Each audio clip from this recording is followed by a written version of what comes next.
YSR Congress party ప్రవేశపెట్టిన digital book హాస్యాస్పదంగా ఉందంటూ ఎద్దేవా చేశారు పశ్చిమ గోదావరి జిల్లా తణుకు ఎమ్మెల్యే ఆర్మిలి రాధాకృష్ణ. అధినేత జగన్ బెంగళూరులో నివాసం ఉంటూ రాష్ట్ర సమస్యలపై హైదరాబాద్ నెంబర్ ఇవ్వడం హాస్యాస్పదంగా ఉందన్నారు. గత వైసీపీ ప్రభుత్వ హయాంలో టీడీపీ జనసేన శ్రేణులపై ఏ విధంగా కేసులు పెట్టి దాడులు చేశారో వాటిని డిజిటల్ బుక్ లో ఫిర్యాదు చేస్తామన్నారు. అయితే దీనిపై జగన్మోహన్ రెడ్డి ఎలా స్పందిస్తారో చూస్తామని వ్యాఖ్యానించారు ఎమ్మెల్యే రాధాకృష్ణ. మీకు కనీసం డిజిటల్ బుక్ పెట్టినప్పుడు మీరు ఆంధ్రప్రదేశ్ నెంబర్ కూడా ఇవ్వలేనటువంటి పరిస్థితుల్లో ఉన్నారా? హైదరాబాద్ నెంబర్ ఇచ్చి దానికి డిజిటల్ బుక్ అని చెప్తున్నాడు ఇక్కడ.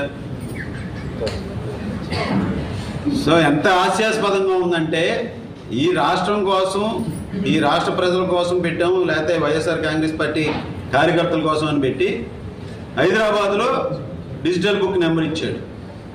సో ఎంతకన్నా హాస్యాస్పదం ఏదైనా ఉందా? మీరు అటువంటి ఇక్కడ జగన్మోహన్ రెడ్డి గారు డిజిటల్ బుక్ హైదరాబాద్లో, ఆయన నివాసం బెంగళూరులో, రాజకీయాలు ఇక్కడ. సో ఆ విధంగా ముందు డిజిటల్ బుక్లో తల్లి చెల్లి రిపోర్ట్ చేయాలి. డిజిటల్ బుక్లో మీరు చేసినటువంటి అన్యాయానికి తల్లికి చెల్లికి వాళ్ళు డిజిటల్ బుక్లో కూడా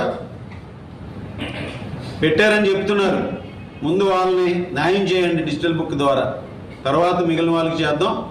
ఈరోజు అదేవిధంగా మీ నాయకులు చేసినటువంటి అరాచకాలను కూడా డిజిటల్ బుక్లోకి మేము కూడా పంపుతాం. ఈ నియోజకవర్గంలో మీ నాయకులు చేసినటువంటి అరాచకాలని, అవినీతిని, అన్యాయం కూడా డిజిటల్ బుక్లో జగన్మోహన్ రెడ్డి గారికి పంపిస్తాం. ఆయన ఏమన్నా అటువంటి నాయకుల మీద చర్యలు తీసుకుంటాడేమో చూడాలి. సో ఆ విధంగా కూడా డిజిటల్ బుక్ కూడా ఈరోజు తెలుగుదేశం పార్టీ నాయకుల మీద, తెలుగుదేశం కార్యకర్తల మీద కూడా ఏ విధంగా కేసులు పెట్టారో, హింసించారో దాన్ని కూడా ఈ డిజిటల్ బుక్ ద్వారా తీసుకొస్తామని సందర్భంగా మీ అందరికీ కూడా తెలియజేస్తాం. నాయకుల మీద దానిలో